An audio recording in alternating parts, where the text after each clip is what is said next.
Is there a science behind intuition? And can you really trust your gut? If so, how? In this video, we're going to break down the cognitive, emotional, and neuroscientific intelligence behind intuition. But don't forget to like and subscribe to the Intuition Mindset channel for more information like this on EQ, IQ, and your brilliance. But first, I want to begin by telling you you have a literal superpower that exists in your mind where your left brain, your right brain, and your subconscious all work in tandem with your nervous system to create this highly evolved form of intelligence that you can actually trust. The word intuition comes from the Latin intuitio, which means to look at, to consider, or to watch. It also means knowing from within. And that is not just a philosophical idea. Every single culture has a relationship with intuition in some way, and they've used it in some prolific ways. My favorite example is from the ancient Greeks, who said that intuition is used to help us determine the true nature of reality, especially when those Greeks were processing like giant life questions. They also said that intuition arrives suddenly in a flash, which is exactly how modern neuroscience would explain it too. So let me frame it this way. You have 87 billion neurons in your brain. That is more than stars in the entire Milky Way, and that is all packed between your two ears right now. You also have a highly sophisticated nervous system that runs head to toe throughout your entire body. And you have a subconscious mind that mediates between the two of those.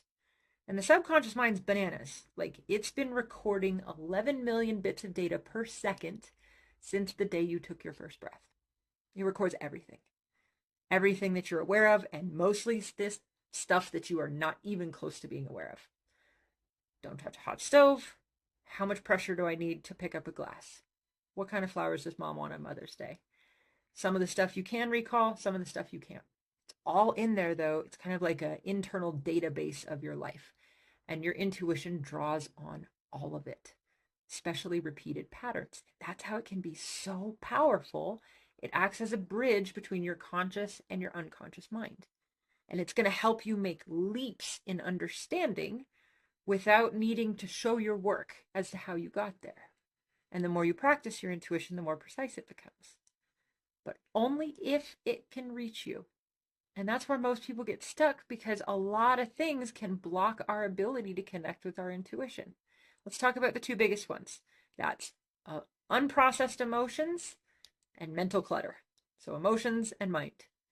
Big emotions like fear, anger, sadness, disgust, or confusion, when they're pushed down, when we ignore them, they don't just go away. They actually build up in the subconscious mind, and eventually they will create static and noise and resistance. And eventually your body is going to try to get your attention about all those emotions through discomfort. You'll feel burned out, disconnected, and that might even equate into illness or disequilibrium. Now, those big emotions that we push down, remember, they're not bad, they're just big. And when we avoid feeling them, we are silencing a big part of our own wisdom. And it's a part that our intuition needs to partner with in order to reach us. Now, for that mental clutter, like the racing thoughts and the constant distractions and too many tabs open in your brain, most of that clutter traces back to emotional avoidance, but some of it comes down to mental hygiene. When you think of the ridiculous amount of information we consume every day, from TV to the internet to nonstop advertising, it is loud and it is constant. And so many of these thoughts and information just get backed up in our mind when we don't have good mental hygiene. Our subconscious mind gets cluttered with all of that too. You can always tell somebody with a cluttered subconscious mind because they have an inability to plan or they need constant stimulus. They've got a screen on their phone going and the TV and the radio all at once. And usually it just means that this person's a bit overloaded. But the good news is to manage all of that, your intuition absolutely knows what to do. But it requires your participation, and it first means got to take a look at those emotions, and we got to take a look at the mental clutter. Your intuition 100% knows what to do, though. And if you're ready to work with that mental and emotional energy, I've got a video on my channel called How to Feel Better Fast, 3-minute exercise on how to clear your mind and get to a more intuitive state. Remember that intuition's a muscle, but to get it to like Arnold level pumping iron, you've got to practice. You've got to clear the emotional space, you got to clear the mental space, and then practice establishing that connection. When your emotions are high, you won't be able to hear your intuition quite clearly. Same with the mental clutter. But that's when you have the opportunity to train yourself to listen. And one of my favorite ways to do this is an intuition journal. This is like your trust but verify kind of thing. So each morning, if you were to ask yourself a reflexive question, it's a question that your mind has to answer. You're going to connect with your intuition. Go ahead and ask it something like, what do I need to be focused on today?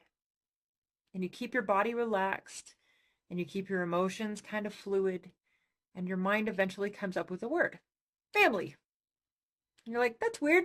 I've got a really full work day today and I'm not seeing any family, but okay, intuition, you write it down in your journal and you go off to work. But for some reason today you get a call from your dad. And normally you'd let it go to voicemail because you like to stay focused at work. But you're like, intuition said focused on family, so you answer the phone. And weirdly enough, nothing's wrong. He just says, I'm so proud of you and I'm so grateful you're in my life. And you're like, dang, I'm really glad I answered that phone call. Weird. Somehow my intuition knew. Okay. You go back to your journal that night and you reflect. Intuition knew that I was going to be nudged by family today. And I actually listened. Was it worth following that nudge? And then you get to decide whether or not your experiment with intuition was worth it.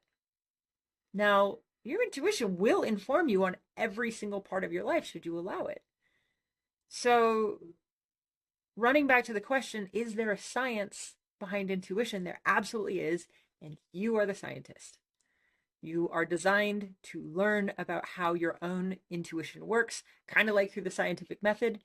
Test, and you hypothesize, and you verify, and you repeat. Test, hypothesize, verify, repeat. And the more that you do this, the more that you learn about the mechanics of your own intuitive mind and your own intuitive journey. And it is a journey. Again, it requires practice. It requires emotional intelligence. It requires mental hygiene. But the more that you choose to just center yourself in a calm state, to say, what does my intuition want me to know today? The mind will answer you. And as long as that answer is constructive and it sounds something like positive, may have the spirit of adventure attached to it, follow it. See what happens that day. I highly recommend the experiment because the more you build trust in your intuition with the small things, the more it can inform you on the big things. And that's when life and the spirit of adventure gets really, really exciting.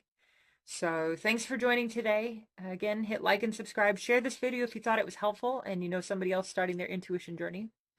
The more of us that become intuitive with the kind of challenges and demands that our society and all these big changes are asking from us, we can absolutely navigate the unknown together and in a way that will be really good for all of us.